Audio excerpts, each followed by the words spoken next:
Sir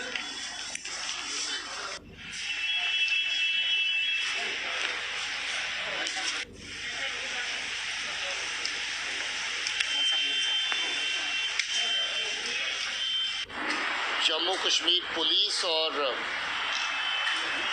army और बाकी forces सब मिलकर के जम्मू कश्मीर में अमन व अमान के लिए जहाँ के हालात अच्छे हों उसके लिए काम बराबर कर रही है।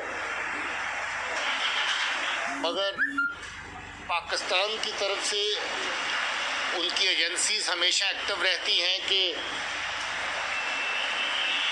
हर तरीका इस्तेमाल करें जिससे जहाँ के अमन व अमान के माहौल को ख़राब किया जाए। कभी पार से ड्रोन से वेपन फेंके जाते हैं, नारकोटिक्स की तस्करी जो है पार से ड्रोन से होती है और इन्फिल्ट्रेशन की बहुत सारी कोशिशें जो है वो राजौरी और पुंछ के खित्ते में हो रही हैं। सीज़ फायर वायलेशंस की अगर बात करें तो कोई दिन खाली नहीं जाता जब राजौरी और पुंछ के अलग अलग जगहों पर सीज़ फायर वायलेशंस नहीं होती है। जम्मू कश्मीर पुलिस अपनी सतर्कता का इस्तेमाल करते हुए और बाकी फोर्सेस के साथ अपना तालमेल और जो जॉइंट मैनशिप है उसका इस्तेमाल करते हुए हमेशा एक्टिव रहती है। और इसी जॉइंट कार्रवाई में पुलिस ने 38 राष्ट्रीय राइफल्स के साथ मिलकर के बहुत अच्छा काम यहाँ पर किया है।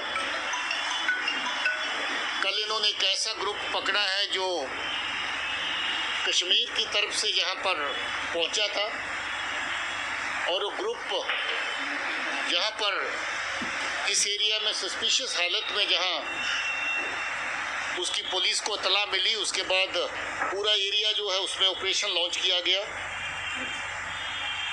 सर्च के दौरान 3 ऐसे लोग पाए गए जो बैग लेके घूम रहे थे और जो ही पुलिस और आर्मी की पार्टी को नोटिस किया उन्होंने बैग की जिप खोलते ही ग्रेनेड पार्टी के ऊपर फेंका। और अच्छी बात यह है कि वो ग्रेनेड फट नहीं पाया और इतने में पार्टी ने उन तीनों को धर दबोचा। उन तीनों के कब्जे से जो सामान पकड़ा गया उसमें 2 AK-56 राइफल्स हैं, 2 पिस्टल हैं, 4 ग्रेनेड हैं और 1 लाख रुपया कैश जो पाकिस्तान की तरफ से इनको मिलिटेंसी को आगे बढ़ाने के लिए चलाने के लिए भेजा गया होगा वो भी उसमें मौजूद था। ये तीनों आतंकवादी लश्कर तौबा के साथ इनका संबंध है और जो वेपन जहाँ पर इन्होंने रिसीव किए मिलिटेंसी में इस्तेमाल करने के लिए वो वेपन ड्रोन से पार से लाए गए और किसी जगह पे फेंके गए जिस जगह पर इन्होंने पहुंच करके उन वेपन्स को रिकवर किया और पुलिस के कैसों के दौरान सर्च ऑपरेशन के दौरान ये तीनों के तीनों पकड़े गए। ये तीनों कश्मीर के रहने वाले हैं। इनकी बकाया पूछताछ अभी जारी है और पूछताछ के बाद जो फर्दर डिटेल हासिल होगी वो आप लोगों के साथ शेयर की जाएगी।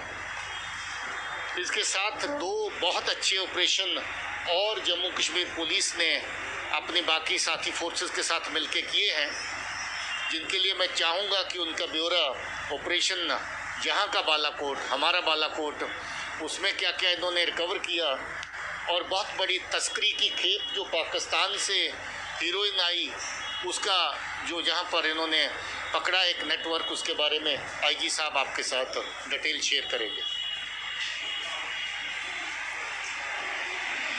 ये जो कल का ऑपरेशन है इसके अलावा पिछले कुछ दिनों में लगातार ऑपरेशंस किए जा रहे हैं और बॉर्डर के पार की तरफ से टेररिज्म को बढ़ावा देने के लिए हथियार की स्मगलिंग को भेजा जा रहा है। इसी सिलसिले में 11 तारीख को SOG जम्मू पुलिस पुंछ और बालाकोट की लोकल आर्मी यूनिट ने एक ऑपरेशन किया जिसमें 2 लोगों को गिरफ्तार किया गया और उनसे भारी मात्रा में हथियार और असला बरामद हुआ, जिसमें 3 पिस्टल हैं, 11 ग्रेनेड हैं, आईडी मटेरियल है और आईडी से रिलेटेड सारे सर्किट्स वगैरह हैं। इससे ये अंदाज़ा लगता है, साथ में एक पेन ड्राइव भी है जिसमें इंस्ट्रक्शंस दिए गए हैं, जिसमें किस तरह से आईडी को बनाते हैं, तैयार करते हैं और आईडी को लगाते हैं। ये इंस्ट्रक्शन सारे मुकम्मल उस पेन ड्राइव में मौजूद थे। ऐसा लगता है कि इनका मंसूबा टारगेट किलिंग्स या आईडी ब्लास्ट करने का था, जो कि जिसको कि इस टाइमली एक्शन से नाकाम कर दिया गया है। इसके अलावा टेररिज्म से ही लिंक, जिसको नार्को टेररिज्म हम बोलते हैं, उससे लिंक एक ड्रग्स की बड़ी कंसाइनमेंट 14 सितंबर को रजौरी पुलिस ने बरामद की, जिसमें 7 किलो हेरोइन था, जिसकी बाज़ार में कीमत कम से कम 7 करोड़ रुपए होगी। और उसमें जो गिरफ़्तार जिस शख्स को किया गया, उसकी पूछताछ के बाद एक शख्स को कुलगाम से गिरफ़्तार किया गया। और उन सब की पूछताछ से हम वहाँ तक पहुँचे जहाँ पे ये ड्रग्स की कंसाइनमेंट बॉर्डर के पार से लाई गई थी और रखी गई थी। वहाँ फिर से हमें 4 किलो हेरोइन और बरामद हुआ, जिसकी और फर्दर 4 करोड़ कीमत होगी। और पुंछ के ही 3 शख्स को हमने इस सिलसिले में गिरफ़्तार किया, जिन्होंने इस ड्रग्स की कंसाइनमेंट को लाने के लिए और उनको रखने के लिए और उनको फर्दर पीछे सप्लाई करने में मदद की। और इस एक्शन से आप ये समझ लें कि तकरीबन 11-12 करोड़ की टेरर फाइनेंसिंग को रोक लिया गया है। और ये सारा पैसा मुझे जो हमारी तफ्तीश में शुरुआती तौर पे आया है कि ये सारा पैसा टेररिस्ट एक्टिविटीज़ को बढ़ावा देने के लिए इस्तेमाल होने वाला था। सर, क्या हम ये मान सकते हैं कि इन दोनों एक्टिविटीज़ को जोड़कर रजौरी पुंछ में मिलिटेंसी को फिर से रिवाइव करने की कोशिश की जा रही है? देखिए, अगर पाकिस्तान पर छोड़ा जाए तो वो हर तरह की कोशिश करते हैं जहाँ पर मिलिटेंसी को फिर से ज़िंदा करने की, मगर हमारे लोग रजौरी पुंछ के अमन पसंद लोग हैं, उन लोगों को छोड़ कर के जो तस्करी में या हथियारों की स्मगलिंग में जो शामिल हैं, इस तरह की एक्टिविटी में जो भी सामने आएगा उसके साथ तो बड़ा सख्ती से पेश आया जाएगा।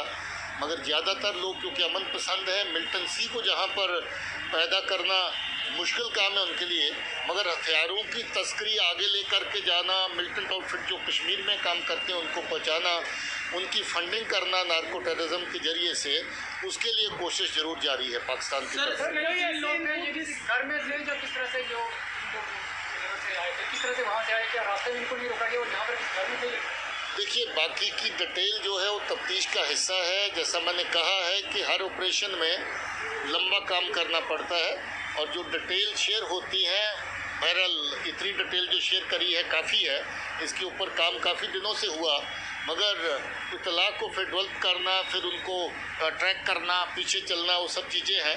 ये कश्मीर से आए थे और जहाँ पर हथियार ले करके वापस जाने को लश्कर तौबा के लिए, क्योंकि जो खुद लश्कर तौबा से वाबस्ता है वो। सर, लाइन ऑफ कंट्रोल में ये पहला इंसिडेंट हुआ है या कि सिंध में वापस जाना चाहते हैं हथियार लेकर, या कि रजौरी में ही किसी आर्मी या पुलिस का एस्टेब्लिशमेंट को इनका टारगेट रखा? देखिए, ये सवाल अभी इसका जवाब जो है अभी अवेलेबल नहीं है। सर, ये लाइन ऑफ कंट्रोल पे पहला इंसिडेंट हुआ है जिसमें एरियल वेपन ड्रॉपिंग का मामला सामने आया है। बीते कल कठुआ में भी शायद कुछ इसी तरह का एक एरियल ऑब्जेक्ट देखे जाने की इत्तला मिली थी। कितना बड़ा चैलेंज सिक्योरिटी फोर्सेज इस चीज़ को मान के चल रही हैं, क्योंकि लाइन ऑफ कंट्रोल एक हिली टेरेन है, यहाँ पे एरियल सुपरविजन करना कुछ ना कुछ मुश्किल जरूर होगा। ये वाकया में एक बड़ी चैलेंज है, क्योंकि एरियल ड्रॉपिंग जो है, जो आपका ग्राउंड के ऊपर डिप्लॉयमेंट्स है, उनको बाईपास करके ही आगे आते हैं और वेपन फेंकते हैं।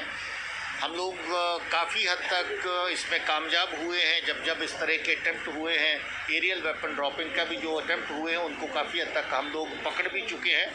और बीएसएफ आप जानते हैं कि सांबा के सेक्टर में एक ड्रोन को शूट डाउन भी किया था।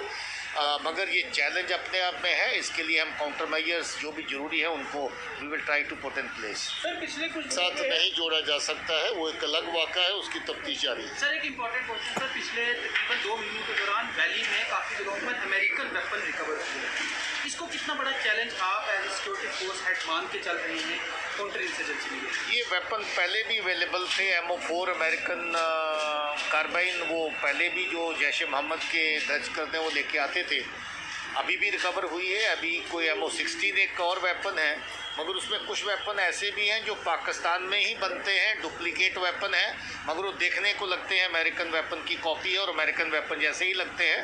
हम लोग बड़ी तादाद में ऐसे वेपन पकड़ चुके हैं, तो बड़ी चिंता की बात नहीं है। मगर ये चिंता की बात ज़रूर है कि पाकिस्तान बार बार इस तरह की हरकतें कर रहा है, वेपन जहाँ पर भेज रहा है, हथियार जहाँ पर भेज रहा है, टेररिज्म को बढ़ावा देने के लिए। सर, जो बालाकोट में रिकवरी हुई थी, क्या वो भी एरियल ड्रॉपिंग के थ्रू थी या फिर वो सरफेस स्मगलिंग मानकर? नहीं, वो एरियल ड्रॉपिंग नहीं। सर, क्या लगता है सर, कहीं ना कहीं अफसपा पे सीट पावर पुलिस का इसमें अभी तक जो प्रोब है सर, वो कहाँ पहुँचा, कितना? देखिए, पुलिस का प्रोब और आर्मी की इंक्वायरी लगभग पैरेलल चल रही है। हम लोग भी बराबर उसमें काम कर रहे हैं। हमने डीएनए सैंपल लिए थे और डीएनए सैंपल भेजे गए थे। डीएनए सैंपल जल्द ही रिसीव हो जाएंगे। उनकी बुनियाद पर जो आगे की कार्रवाई होगी वो करी जाएगी। आर्मी ने बहुत अच्छी तरह से वाज़ेह कर दिया इस बात को कि जो कल्पेबिलिटी जिस हद तक भी पाई जाएगी उसके मुताबिक उनके खिलाफ कार्रवाई की जाएगी और उनकी जो प्रॉपर इंक्वायरी अब आगे जो है अभी रवा है।